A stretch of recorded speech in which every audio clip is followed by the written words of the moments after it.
Hey everybody, it's me, TeraMichelle, aka Opinionated Scents. Welcome to my channel, or welcome back to my channel if you are a repeat offender. Today, I don't want this video to be too long. It's December 31st, it's New Year's Eve.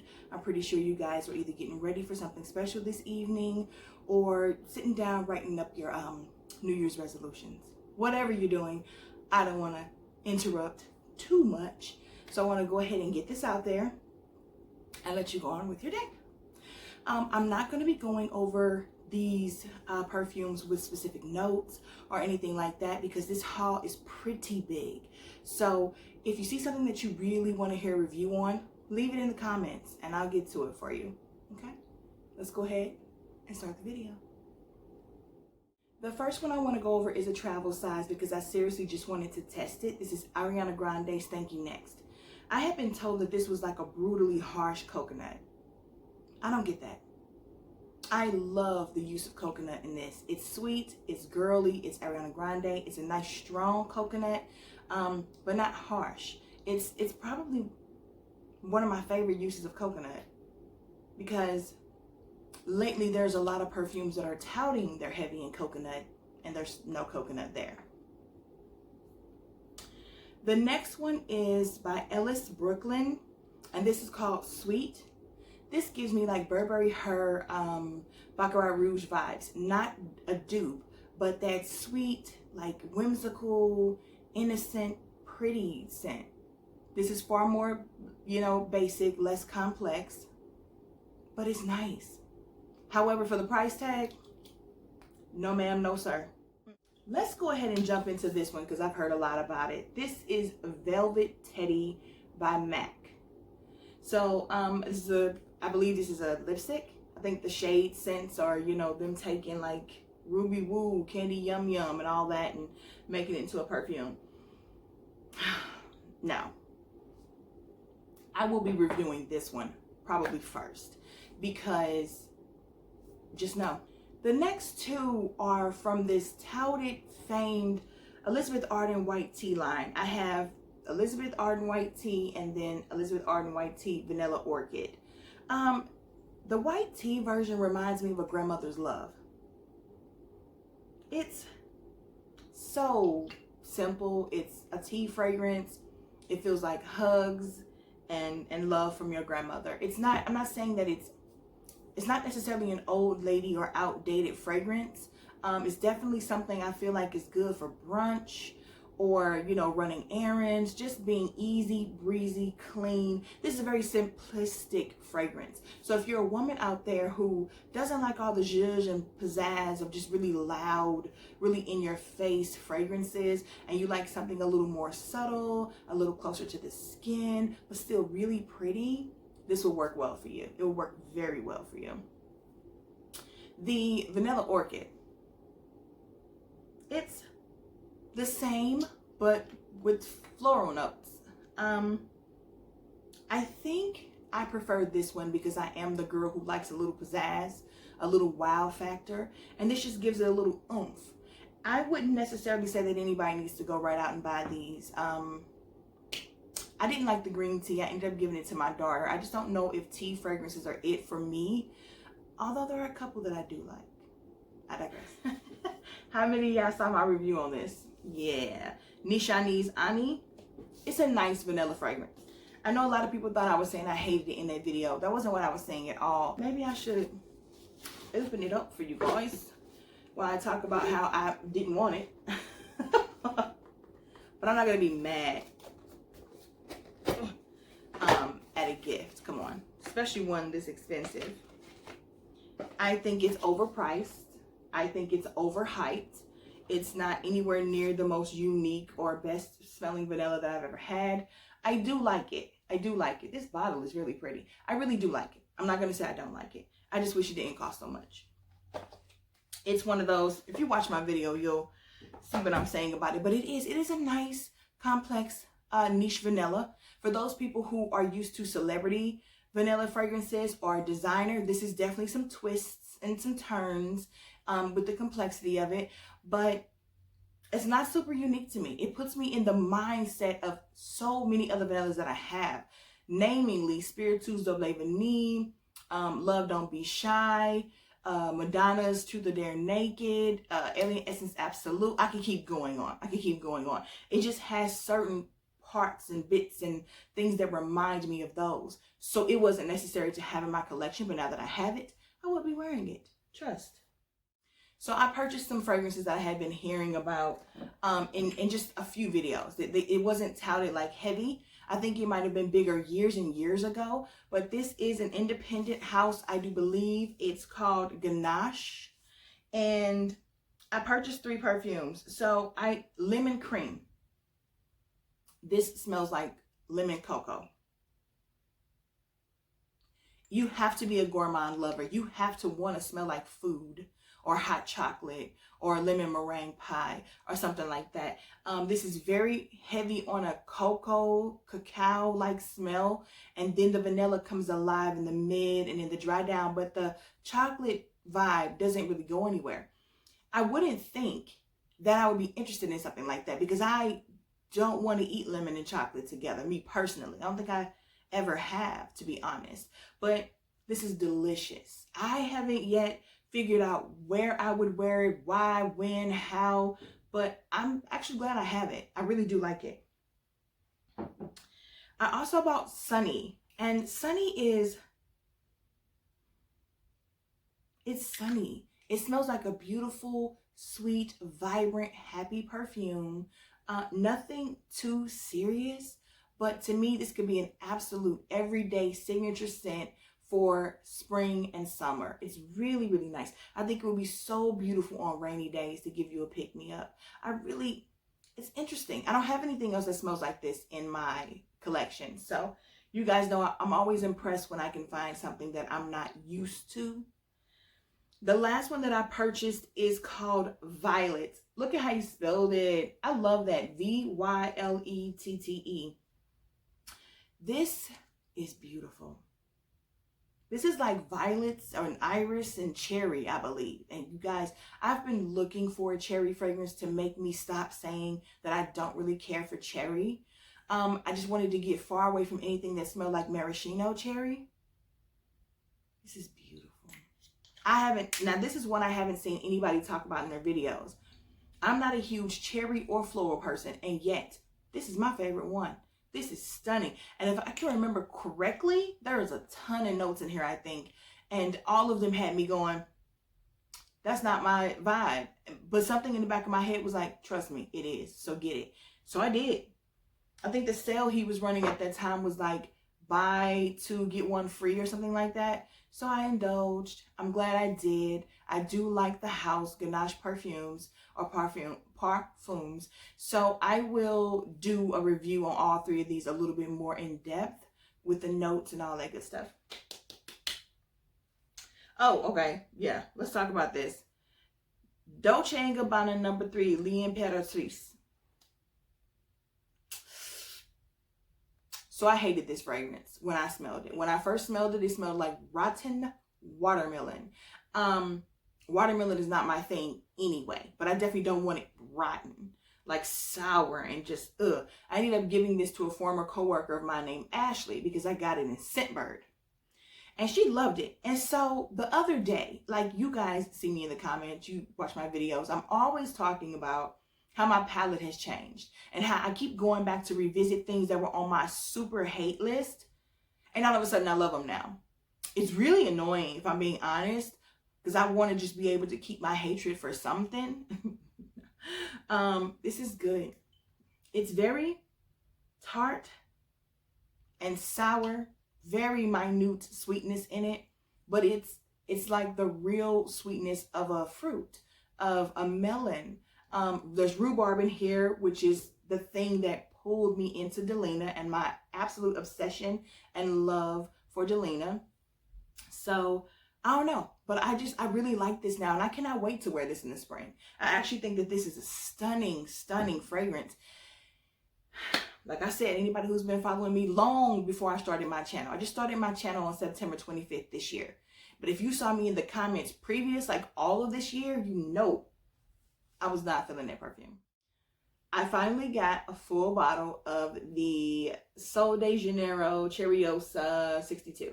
This perfume is stunning. The body mist is stunning. The Bum Bum Cream is stunning. The whole freaking thing is stunning. So yeah, I had a travel size. Knew I wanted more. Glad I got it. I've heard about performance issues with it, and I don't have any issues.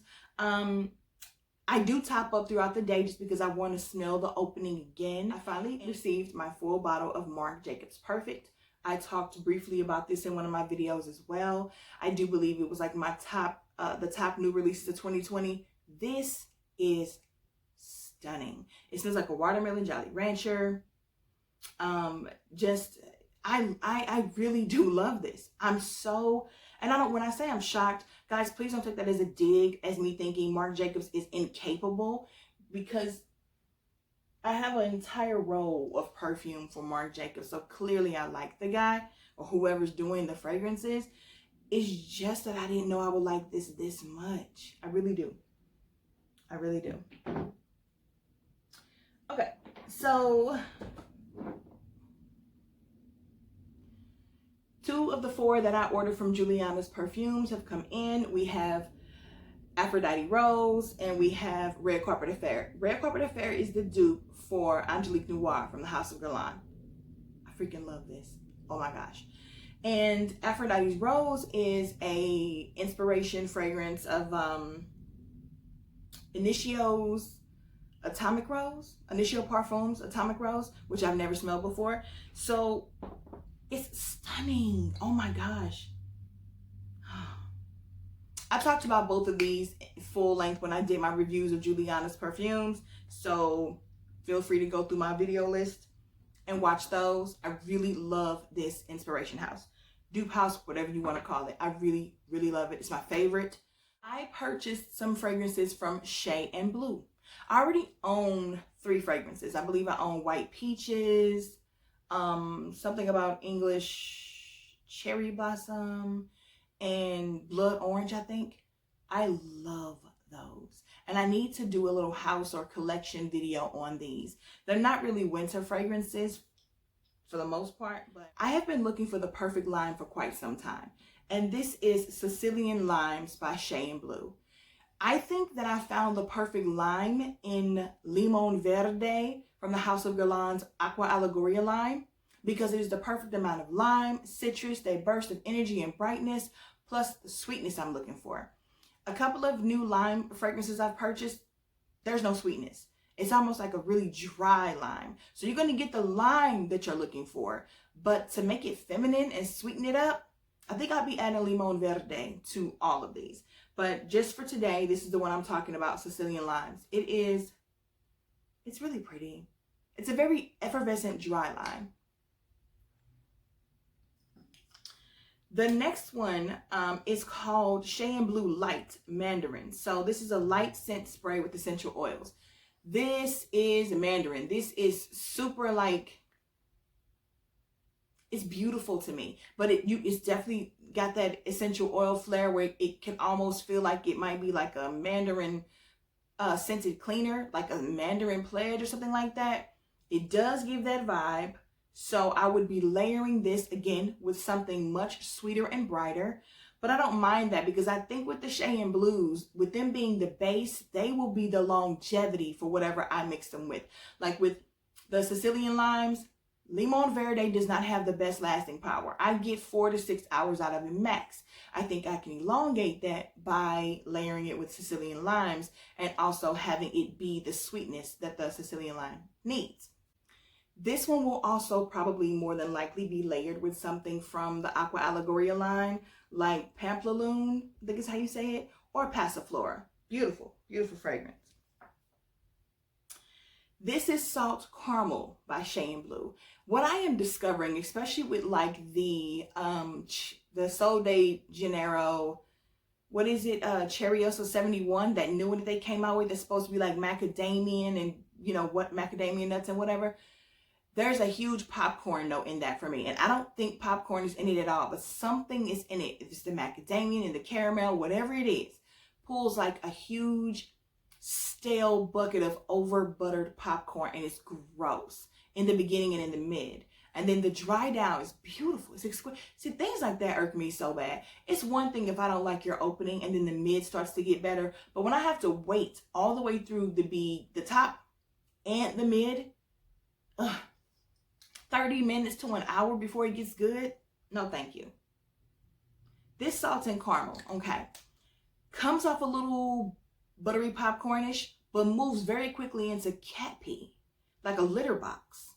Like, ew. Oh my God.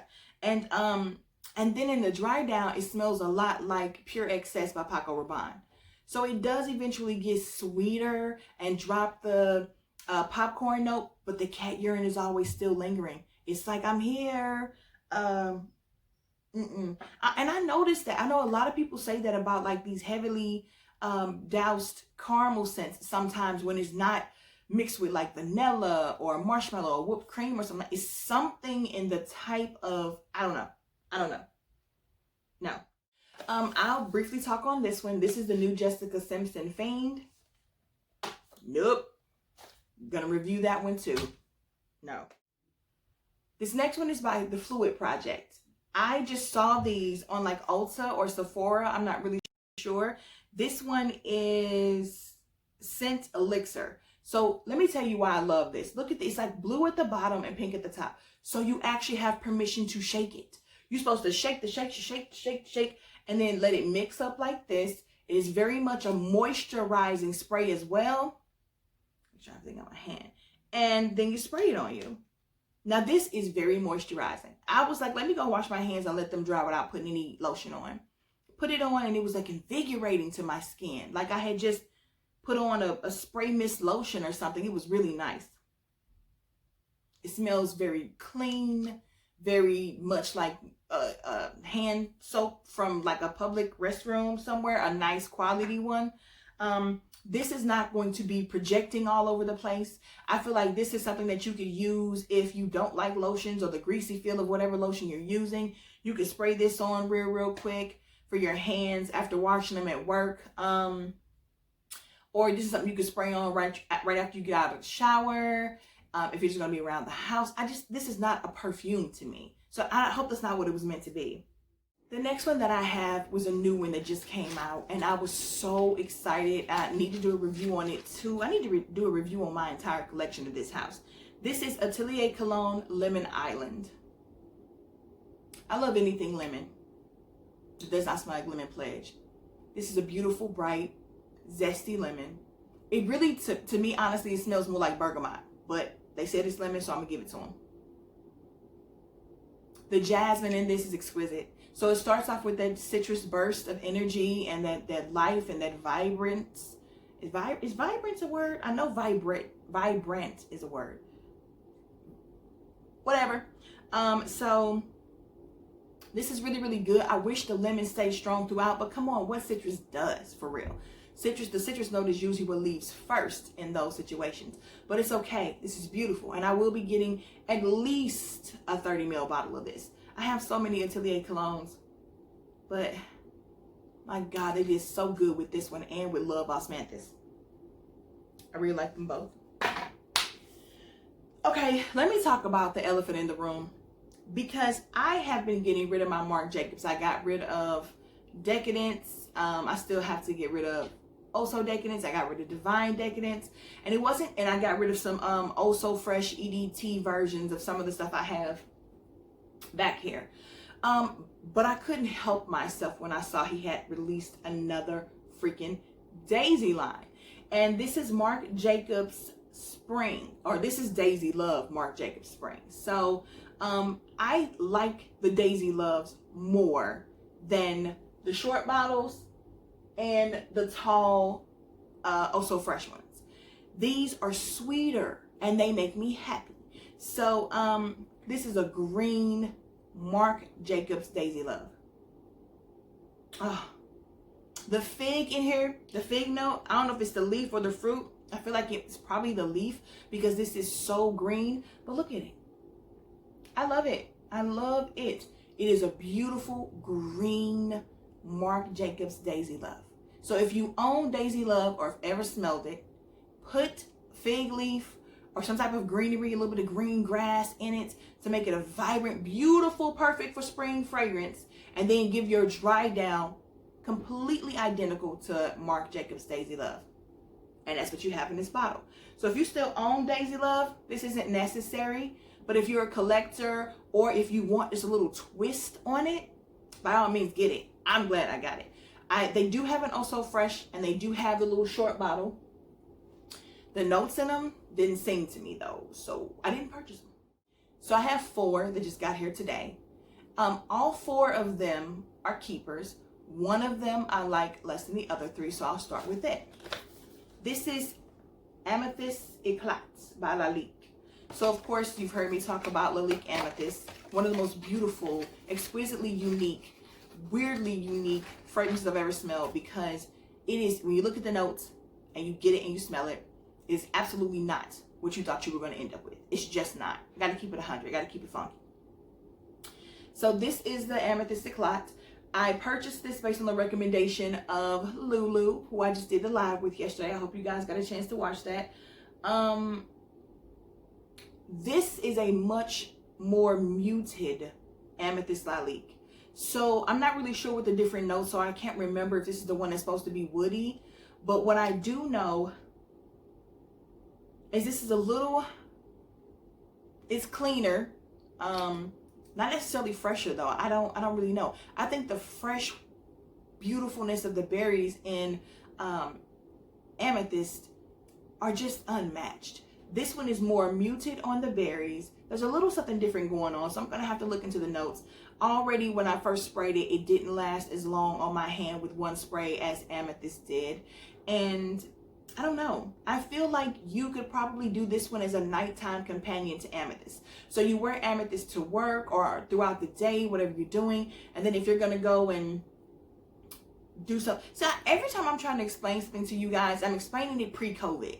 And then I catch myself going, don't be out here telling people to go to lunch and brunch. That's not what we're doing. Stay in the house. But I'm just trying to give you a feel for with normalcy. If there was no COVID and we could still live like human beings. This would be the nighttime version where you would go to dinner or you would go to a movie. It's a little bit more, you know, a little bit sexier. Not necessarily a sexy fragrance, but it's just, it's not as playful and youthful and just, you know, oddly exquisite as the brightness of the berries. This is something that won't be overpowering, won't be off-putting. Like I said, it's more reserved. And I definitely prefer Amethyst over this one. But again, you can work them together. It wouldn't be a repurchase for me though. I'll tell you that now. These last 3, I don't even know where to start. They are so exquisite. You talk about clean, beautiful fragrances. Let's go ahead. I think people have been talking about this one. I used to have the L'Ecstasy. People say L'Extase, but if you look at how this is spelled, this could also be ecstasy. I like mine way better. So Rose Ecstasy or Rose Extase by Nina Ricci. This is the EDT Sensual. So I don't know if it's the same one that everybody's been talking about, but yo, I like the little, you know, the vibe of the bottle. I'm trying to find a really great rose that I love, and I have a couple that I really like. Like I love Roses Vanille and this Aphrodite rose. Now that's one I love. Come on, from, you know, Julianna's Perfume. This, oh man, this is L'Extase or L'Ecstasy, the black bottle. This is less busy though. Like I had to give that one away. I gifted L'Extase away because it was too busy. It had so many notes. They were all running around like a bunch of wild banshees, and I just could not do it. It was too much. There were some days I wore it and I loved it. Then the next time I reached for it, I was like, ugh, I don't even like this. So this one smells like that one, but more well blended, more refined, and with a beautiful rose note. So I prefer this one, and it's not too far off from the other one. So if you like that one and you also like rose, give it a try. I really like it. Really like it. Dude, I'm gonna go ahead and listen to me. I am a Amo Ferragamo lover, and just I love it. This is a new one called Perle. It is nothing like Amo Ferragamo, and it is nothing like the Amo Flower or Flowerful, which I gifted that one away. I still have Amo, but the Flowerful one was just, This smells to me like there's some kind of citrus and like some kind of it's sparkling, it's citrus, it's clean, it's beautiful, it's reminiscent of like the best shampoo ever or the best body wash ever, but not the soapy part, just the clean part.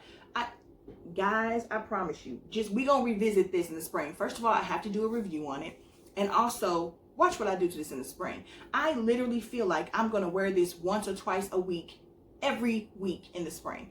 That's how much I'm vibing with this. It's just pretty.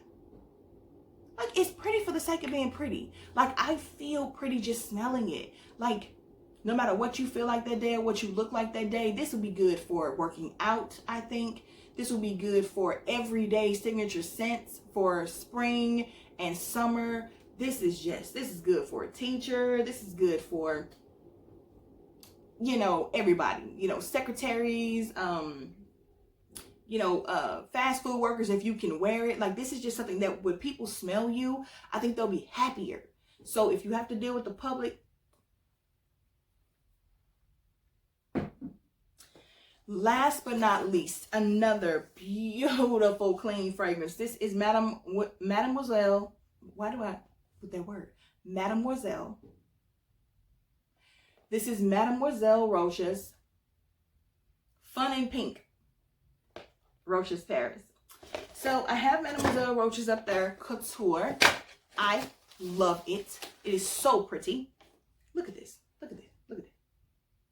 Oh. This is so clean, so elegant, so vibrant, so fun. This is like the best clean, fresh linen scent. This is like jeans and a t-shirt and some kids, or, you know, whatever little shoes you want to throw on. And this is beautiful. This is beautiful. This is also an everyday spring, summer fragrance. I cannot wait to wear this. This packaging is so perfect for how clean this smells. This smells like clean, warm cotton and linen and happiness and the simplicities of life, and not doing too much. Just simply smelling good for the sake of being clean, like freshly bathed, freshly washed. There could be a little citrus in here, but it leans so clean and pure to me. I hope you enjoyed this video. Another quick little reminder to subscribe, hit the like button, click the notification bell so you never miss any of my future uploads. And of course, I want to see you in the comments. Tell me what you have and what you like, what you don't like. Tell me what you're interested in, what you want me to review a little deeper for you, and we'll make it happen. Until then, bye.